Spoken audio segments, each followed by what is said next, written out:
Alhamdulillahi nahmaduhu wa nasta'inuhu wa nastaghfiruhu wa na'udzu billahi min shururi anfusina wa min sayyiati a'malina. May yahdihillahu fala mudilla lahu wa may yudlilhu fala hadiya lahu.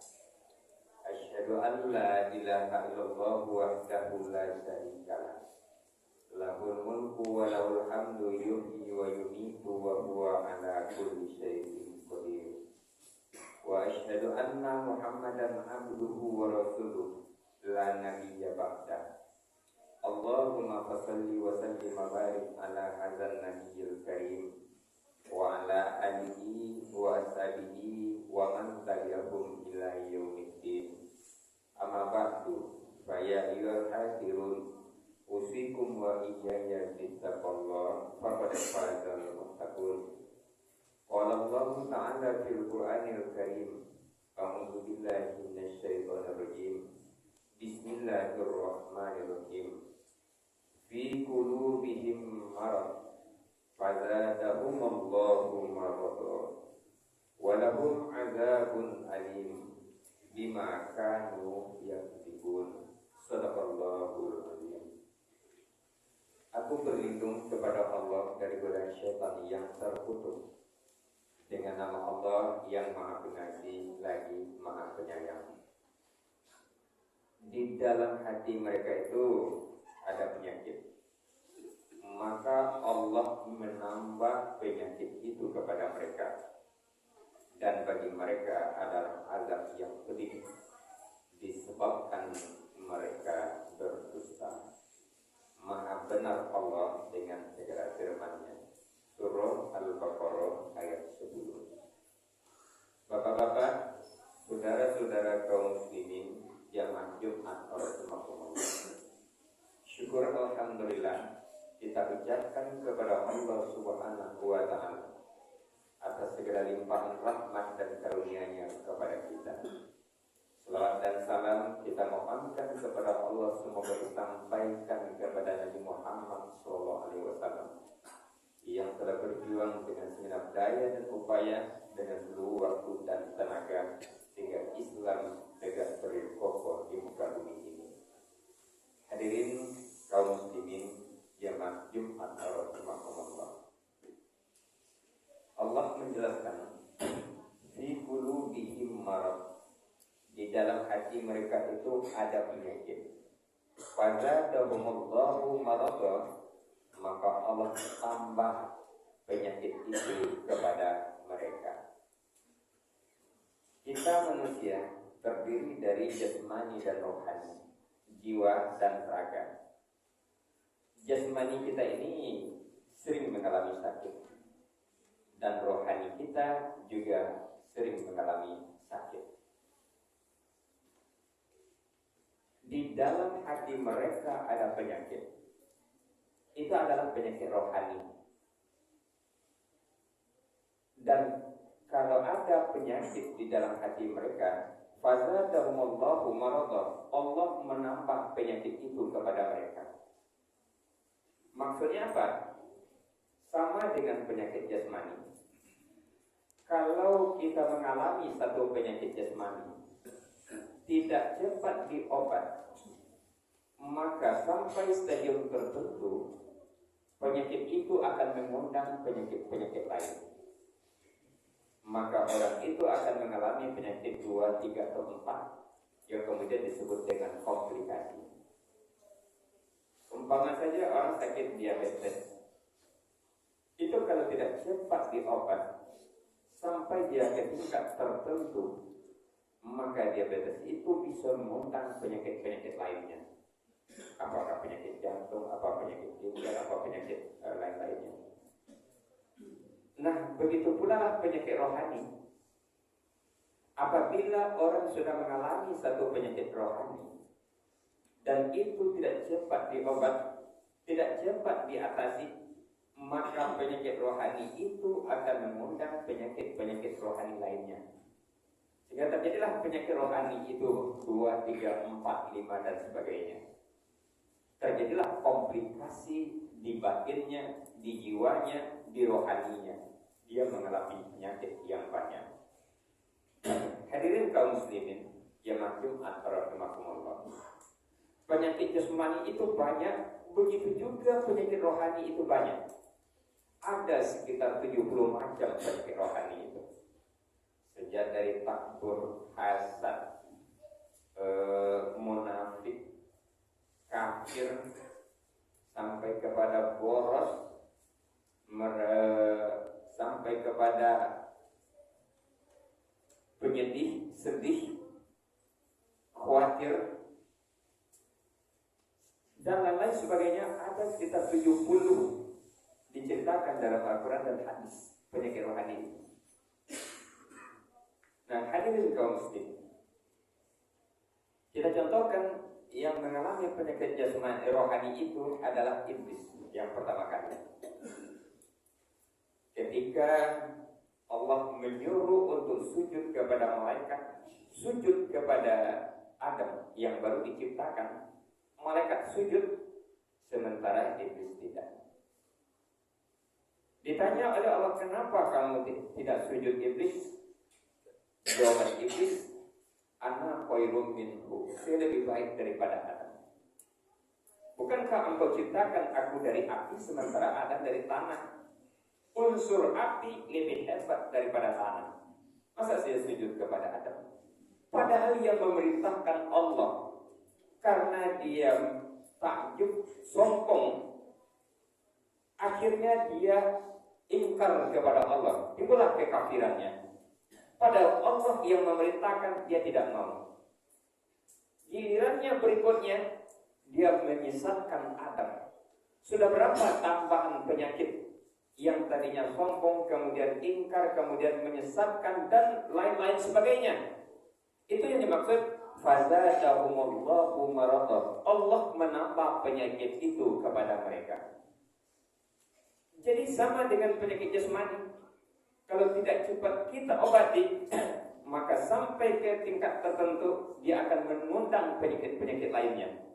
Penyakit rohani juga seperti itu. Hadirin kaum muslimin. Nah, persoalan berikut adalah kalau penyakit jasmani kita cepat merasakan gejalanya, terasa oleh kita gejalanya.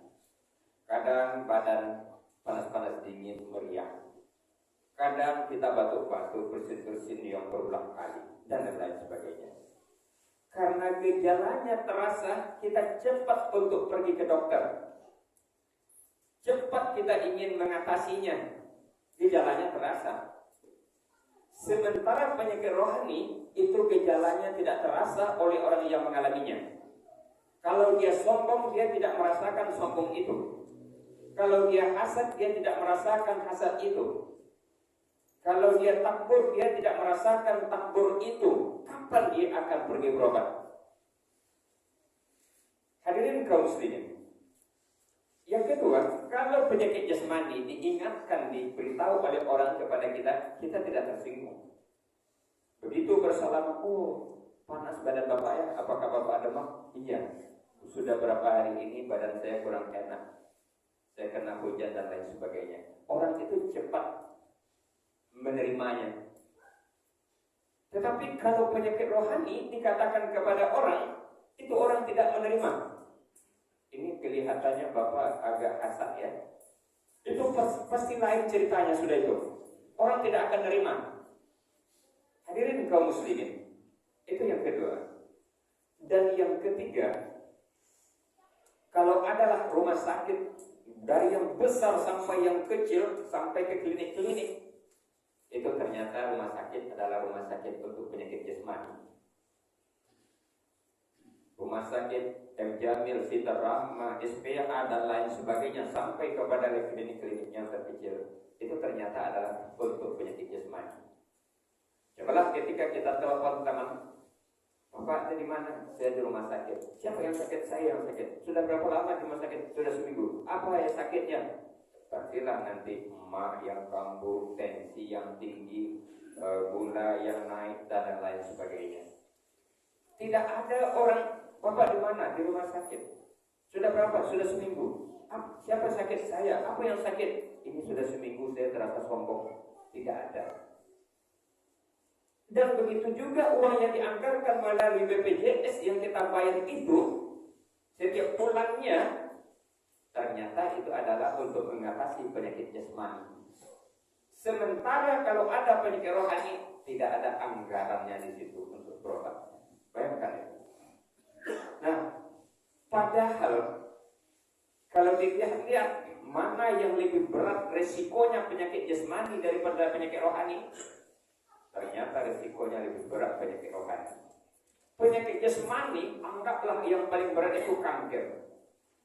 Paling fatal akibatnya mati. Dan berapa banyak orang tidak sakit kanker, dia juga mati. Tapi penyakit rohani, resiko yang terberat bisa tidak masuk surga. Artinya dikatakan, siapa yang di dalam hatinya terdapat kesombongan walaupun sebesar biji zarrah, la yadkhulul jannah, dia tidak akan masuk surga. Betapa besar resiko daripada penyakit rohani ini. Begitu jika orang hasad misalnya dikatakan, jauhilah olehmu hasad, karena sesungguhnya hasad itu menghabiskan amal kebaikanmu seperti api memakan kayu yang kering. Cepat habis oleh api itu. Seperti itulah hasad yang ada di dalam hati kita kalau kita terjangkit oleh penyakit itu. Hadirin kaum muslimin, dan bahkan malah penyakit rohani dia bisa merembes kepada penyakit jasmani yang disebut dengan psikosomatik. Bahkan ketika orang berobat tentang penyakit mah, itu sering dokter memberikan nasihat. Yang pertama, makan teratur. Biar sering, walaupun sedikit-sedikit, jangan sampai kosong lambung itu. Yang kedua nasihatnya, jangan banyak berpikir, jangan stres. Nah, stres ini masalah rohani. Hadirin kaum muslimin, betapa penyakit rohani dia berefek kepada penyakit jasmani. Untuk itu, kalau penyakit jasmani ada anggaran yang kita anggarkan, tersedia rumah sakit yang banyak, dan gejalanya terasa, dan kita terpicu cepat untuk pergi berobat. Sedangkan penyakit rohani kita tidak merasakan gejalanya. Dan kalau dikatakan oleh orang, kita sering tersinggung. Dan kapan kita akan pergi berobat? Nah, inilah yang menjadi tumpukan-tumpukan dosa fi qulubihim marad. Nah, dan ini kalau tidak diobati di atas dunia, sudah di atas dunia hati itu sakit, dan di akhirat nanti itulah yang memasukkan kita ke dalam neraka. Sombongnya, takburnya, hasadnya, munafiknya, kafirnya, dan banyak yang lainnya. Hadirin kaum muslimin jamaah Jumat rahimakumullah. Untuk itu ternyata obatnya, apoteknya ada di dalam Al-Quran. Marah termasuk penyakit rohani, sedih termasuk penyakit rohani. Betapa ayat sering mengatakan kita harus mengendalikan marah, jangan sampai marah. Dan kalau kita marah, bukan hanya berisiko kepada hati itu saja, tapi juga berisiko kepada jasmani. Berapa banyak sel-sel yang mati ketika kita marah gitu. Hadirin kaum muslimin jamaah Jumat rahimakumullah. Itu sebabnya di dalam hadis dikatakan ketika puasa, kita puasa, diajak oleh orang berkelahi, maaf, ana shaim, saya lagi puasa. Itu bukan sekadar menjawab seperti itu, tapi sebetulnya prinsip mengendalikan. Karena bukan hanya orang mengajak untuk berkelahi. Di sepanjang kehidupan ini banyak yang memicu kita untuk kita marah, yang memicu kita untuk sedih, yang memicu kita untuk kesal. Apakah itu di rumah, apakah di jalan, apakah di pasar, apakah di kantor, dan lain sebagainya. Hadirin kaum muslimin jamaah Jumat rahimakumullah. Oleh karenanya kita bersihkan hati kita itu dari bermacam penyakit-penyakit. Ada sekitar 70 macam penyakit. Kalau Kalau tensi sering kita ukur, tensinya normal, tinggi atau rendah. Kalau gula darah sering kita ukur, kalau kolesterol sering kita ukur, kenapa penyakit-penyakit rohani tidak diukur? Oleh karenanya, kehancuran yang terjadi pada diri kita, pada keluarga kita, pada masyarakat kita, bahkan pada bangsa kita ini, itu disebabkan karena penduduknya banyak yang punya penyakit-penyakit rohani. Untuk itu, penyakit rohani dari setiap diri kita harus diobati, harus diatasi. Sebagaimana kita mengatasi penyakit jasmani, itu harus dicek melalui Al-Quran. Nah, kalau itu diobati, dan itu yang dilakukan oleh Nabi dan para sahabatnya dulu, sehingga muncullah masyarakat-masyarakat yang adil dan sejahtera. Muncullah yang kaya memperhatikan yang miskin, yang kuat melindungi yang lemah. Muncullah di saat itu terjadi perubahan besar, di mana rakyat sebelum didatangi oleh Nabi Muhammad yang tadinya berkelahi antar suku sekarang menjadi damai. Yang tadinya syirik, menyembah berhala dan lain sebagainya sekarang menjadi bertauhid.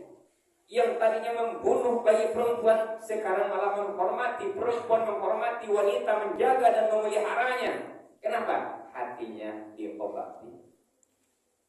Sebelum kedatangan Nabi Muhammad, sebelum Nabi Muhammad membawa obat yang berupa Al-Quran, itu penyakit rohani di setiap masyarakat luar biasa. Sehingga terjadi perkelahian setiap sebentar, terjadi pemerkosaan setiap sebentar, terjadi pencurian setiap sebentar, terjadi ini dan itu setiap sebentar, dan orang tidak bisa berbuat apa-apa. Tapi begitu datang Nabi Muhammad membawa obat, yaitunya Al-Quran, maka masyarakat tadi diobati melalui itu. Inilah yang dikatakan di dalam surah Yunus ayat 57, ya ayyuhan nas, hai manusia, qad ja'askum, sungguh telah datang kepada yang menjadi obat di dalam dadamu, sehingga satu dengan yang lain tidak ada lagi hasad, satu dengan yang lainnya tidak ada yang iri, satu dengan yang lainnya tidak ada yang menekan, yang melipas, yang apa, saling hormat menghormati, saling harga menghargai, saling sayang menyayangi satu dengan lain. Sehingga terjadi, kamu kecil, iya hormati yang tua, kamu tua, iya sayangi yang kecil, kamu tamu, iya tahu diri berlaku sopan, kamu tuan rumah, iya hormati tamu, kamu pemimpin, iya perhatikan aspirasi rakyat, kamu rakyat, iya berpartisipasi kepada pemimpin. Alangkah indahnya tatanan kehidupan yang seperti itu. Dan itu terjadi di zaman Nabi Muhammad, di zaman sahabat, sampai di zaman Umar bin Abdul Aziz. Dan itu bisa terjadi di mana saja dan kapan saja ketika orang mau mengobati hatinya dengan Al-Quran.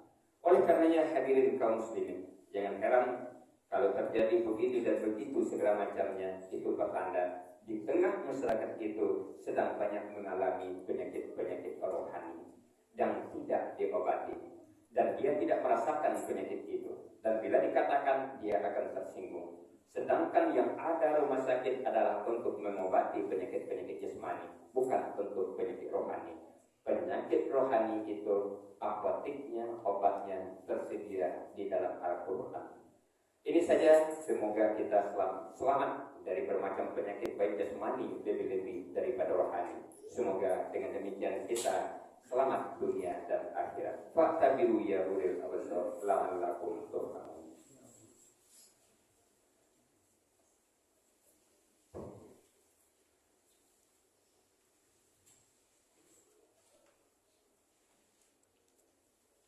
Alhamdulillahilladzi arsala rasulahu bil huda wa dinil haqq yuzhirahu 'ala dini kullihi wa kafa billahi shahida. Asyhadu an la ilaha illallah wa la syarika lah wa asyhadu anna Muhammadan abduhu wa rasuluhu la nabiyya ba'da. Allahumma shalli wa sallim wa barik ala hadzal nabiyyil karim wa ala alihi wa sahbihi wa man tabi'ahum ila yaumiddin. Amma ba'du fa ya ayyuhal hadirun ittaqullaha haqqa tuqatih wa la tamutunna illa wa antum muslimun. Qala Allah ta'ala fil Qur'anil Karim. A'udzu billahi minasy syaithanir rajim. Qul huwallahu ahad, Allahus samad, lam yalid wa lam yulad wa lam yakul lahu kufuwan ahad. Innallaha wa malaikatahu yusholluna 'alan nabi. Ya ayyuhalladzina amanu shallu 'alaihi wa sallimu taslima.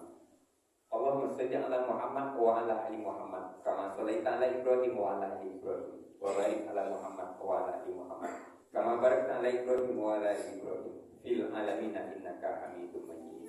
Allahumma ighfir lil mu'minina wal mu'minat wal muslimina wal muslimat al ahya'i minhum wal amwat fil barri wal bahri amin amin ya rabbal alamin.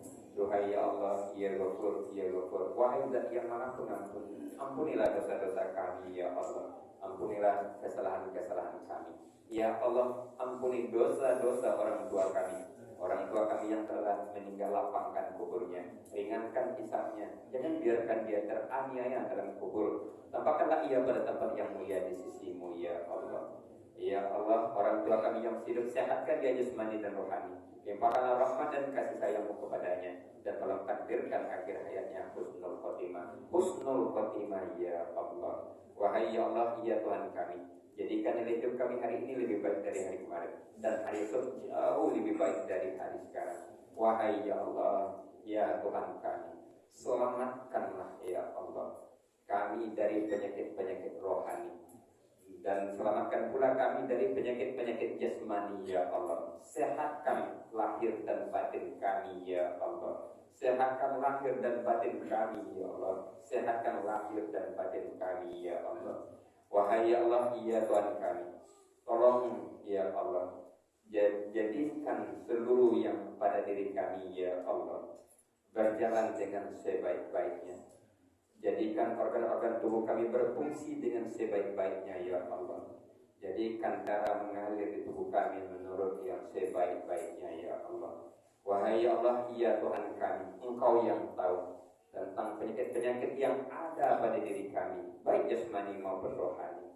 Untuk itu kami bermohon kepadamu ya Allah, sehatkan kami, sehatkan jasmani kami, jasmani rohani kami ya Allah. Sehatkan jasmani dan rohani keluarga kami, masyarakat kami ya Allah. Sehatkan lahiriah dan batiniah. Wahai ya Allah, ya Arhamar Rahimin, jadikan diri kami diri yang soleh dan soleha. Jadikan keluarga kami keluarga sakinah. Jadikan negeri kami negeri yang berdatul thayyibatun warabun ghafur. Jadikan kami umat Islam umat yang khairul ummah, sebaik-baik umat. Ya Arhamar Rahimin, ya Ghafurur Rahim, ya Dzal Jalali wal Ikram, ya Qadiyal Hajat. Allahumma inna nas'aluka ridhaka wal jannah wa na'udzubika min sakhatika wan nar. Rabbana atina fid dunya hasanah wa fil akhirati hasanah wa qina adzabannar. Ibadallah, innallaha ya'muru bil adli wal ihsan wa ya'muru qurba wa yanha 'anil fahsya'i wal munkar wa baghi. Yad'ukum la'allakum tadhakkarun. Wa la dzikrullahi akbar.